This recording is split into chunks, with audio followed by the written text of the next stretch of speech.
Tingin na lang ako kay daddy bukas ng pera para may pambili ako ng Star. Ano Sampid? May pagkain na ba tayo dito sa bahay? Kung makapagtanong ka, kala mo may patago ka. Bakit? May iniwan ka bang pera? Di ko kailangan mag-iwan ng pera. E di saan nangingi kay mama? E di ikaw mangingi sa mama mo. Mama mo yan eh. O di ba sip-sip ka kay mama? E di sana ikaw ang gumawa para naman may ambag ka sa pamamahin na to. Kaya ka bumaksak sa school eh. Akala mo ba, di ko alam, na 2 linggo ka nang di pumapasok sa school? Pati ba naman yung sinisilip mo pa? Huwag kang pakalamera. Sampid ka lang dito. Huwag kang mangialam na may buhay. Ito ang tatandaan mo Huwag mo ito sasabihin kay mama. Samuel. Samuel, gising. Sorry Ngayon lang ako nakapunta. Oh, pagkain. Sino may dala? Tay, dala ni Angel. Anak, Angel, nag-abala ka pa. Okay lang kami. Tito, wag na po kayong mahiya. Sige na po, kumain na kayo. Samuel, diyan ka na Baka kasi hanapin ako ni mama. Matignan nga kung ano mga abubutan laman nito.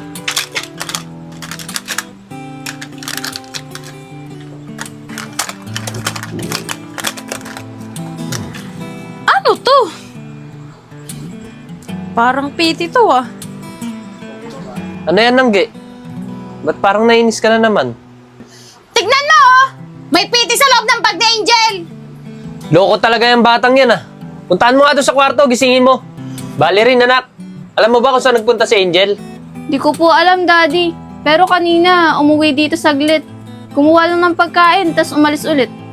Ballerin! Alam mo ba kung kaninong piti to? Di ko po alam Saan niyo po ba yan nakuha? Dito, sa bag na to. Kay Angel ba yan? Eh di baka kay Angel po yan? Angel, umamin ka nga sa akin. Buntis ka ba? Tinatanong kita. Ma, Masasaktan ka talaga pag hindi ka nagsalita. Tinatanong kita. Buntis ka ba? Di ako buntis, ma! Hindi ka buntis? Ano to? Ha? Ano to? Pinag-aral kita.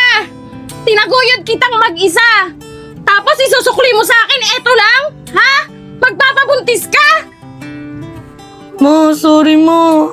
Di ko sinasadya. Hindi mo sinasadya, ha? Hindi mo sinasadya. Sinungaling ka. Eh ano to? Ano, habang naglalakad ka sa daan, nasagasaan ka na rumaragas ang ano? Sorry mo. Tita, pumunta po dito yung teacher niya kahapon. Sabi, 2 linggo na daw pong di pumapasok. Ibabaksak na nga daw po Sumbongera ka talaga. Sip-sip ka kay mama. Tignan mo, pati pag-aaral mo, pinababayaan mo. Tari ka dito. Eto bagay sa'yo. Wag po. Tari ka dito. Lumayas ka. Ma, parang awa mo na. Wala akong tutulugan, ma. Wala akong pakialam. Ma. Ha, ayan yung gamit mo. Andyan na lahat ng damit mo. Ma. Wala akong tutulugan, ma.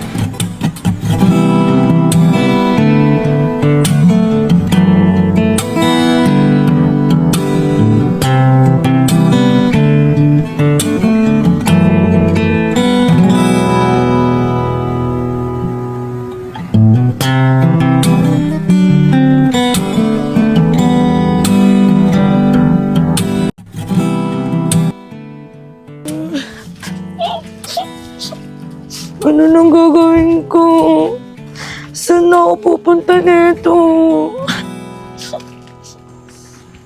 Bax, matulog ka na. Maaga pa tayong aalis bukas. Tulog na ako.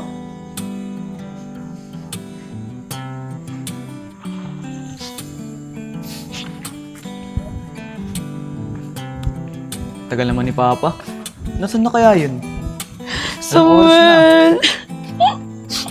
Samuel! Oh, Angel.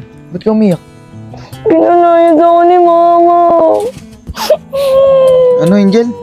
Pinalayas ka na mama mo. Bakit? Angel, magsalita ka naman. Sabihin mo sa akin, ba't ka pinalayas? Kasi Samuel, nalaman ni Mama na buntis ako. Ano, Angel? Buntis ka? Teka lang. Kailan pa? Ba't hindi mo sinabi sa akin? Nung una kasi, di pa ako sigurado, Samuel. Nag-PT ako ng 5 beses. Puro positive. Di ba, Angel? Sabi ko naman sa'yo, napapanugutan kita. Huwag kang mag-alala. Ako na ang bahala. Samuel, pwede ba dito muna ako makitulog? Pinalayas kasi ako ni mama eh. Sige, ito ka muna matulog. Kaso, kaya mo ba? Malamok at malamig dito. Okay lang, Samuel. Basta kasama kita, kakayanin ko. Oh, anak. Anong ginagawa nito ni Angel? Hating gabi na. Tito, dito muna po ako makikitulog. Pinalayas po kasi ako ni mama kasi nalaman niyang nabuntis ako. Ano? Buntis ka? Teka lang. Ang babata niyo pa. Sorry po, Tito. Hindi naman po namin nakakalain na mapupunta kami sa gantong sitwasyon. Tay, pasensya na po. Kahit ano pong mangyari, papanugutan ko po si Angel. Ay, nako. Sige na nga. Andiyan na yan eh. Anong plano niyo? Wala pa po kaming plano, Tito. Okay lang po ba? Dito muna ako makitulog. Kasama niyo. Sige na, sige na. Matulog na kayo. Hating gabi na oh. Babantayan ko na lang kayo. Sige, Angel, matulog na tayo. Akin na tong bag mo. Dito ka sa katabi ko.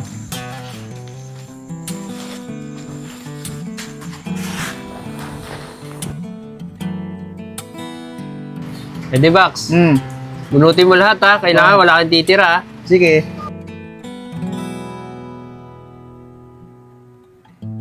Kuya Randy, nagkala pong babayad mo sa akin. Basta bunutan mo ako. Mamaya na ang bayad. Baka tapos eh. Wala na pera. Umuwi ka na. Bakit mo naman ako pauwiin? Eh, nandito na nga ako sa bahay ko. Basta magbunot ka lang dyan. Kuya Randy, bigyan mo chicks ah. Oo, pagkatapos mo magbunot, bibigyan kita ng 2 chicks. Katapos to ah. Mukhang binata ka na ah. Aba, totoo ba yan? Pagkatapos na ito, magmumukha akong binata. Kuya Randy, gusto mo kiss kita Kuya Randy? Aba, bakit mo ako ikikis? Bading ka ba? Joke na Kuya Randy, binibiro lang kita. Kuya Randy, wala ba gusto sa akin? Wala na eh, di Bax. Sige, uwi ka na. Sige.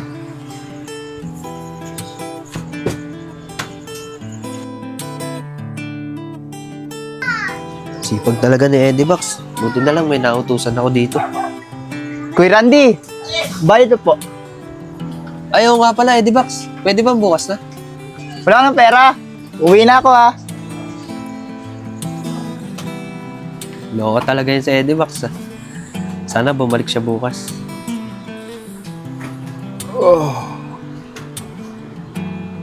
Anong oras na pala? Natulog na nga.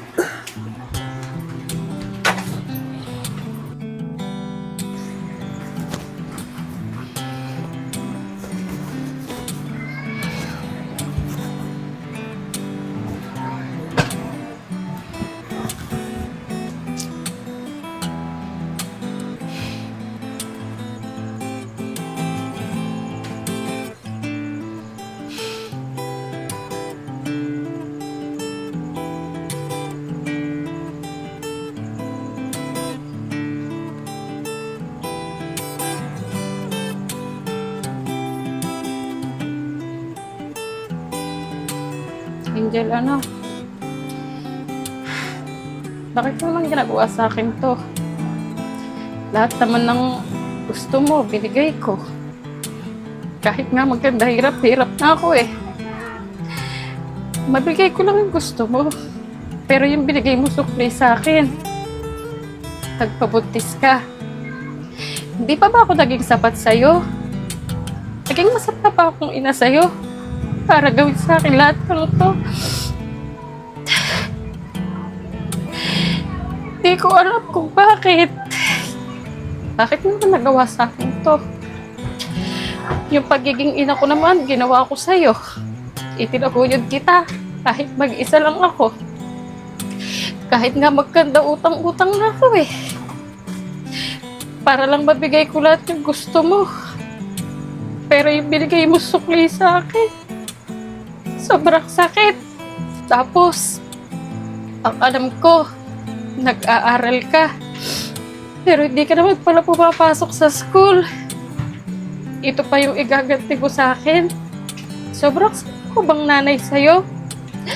Para gawin sa akin lahat ng to.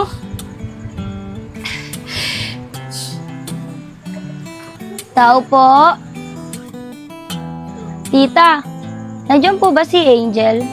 Wala na dito si Angel! Pinalayas ko na! At wag mo na siyang hahanapin dito, dahil hindi na yun uuwi dito. Sige po tita. Pasensya na po sa abala. Alis na po ako.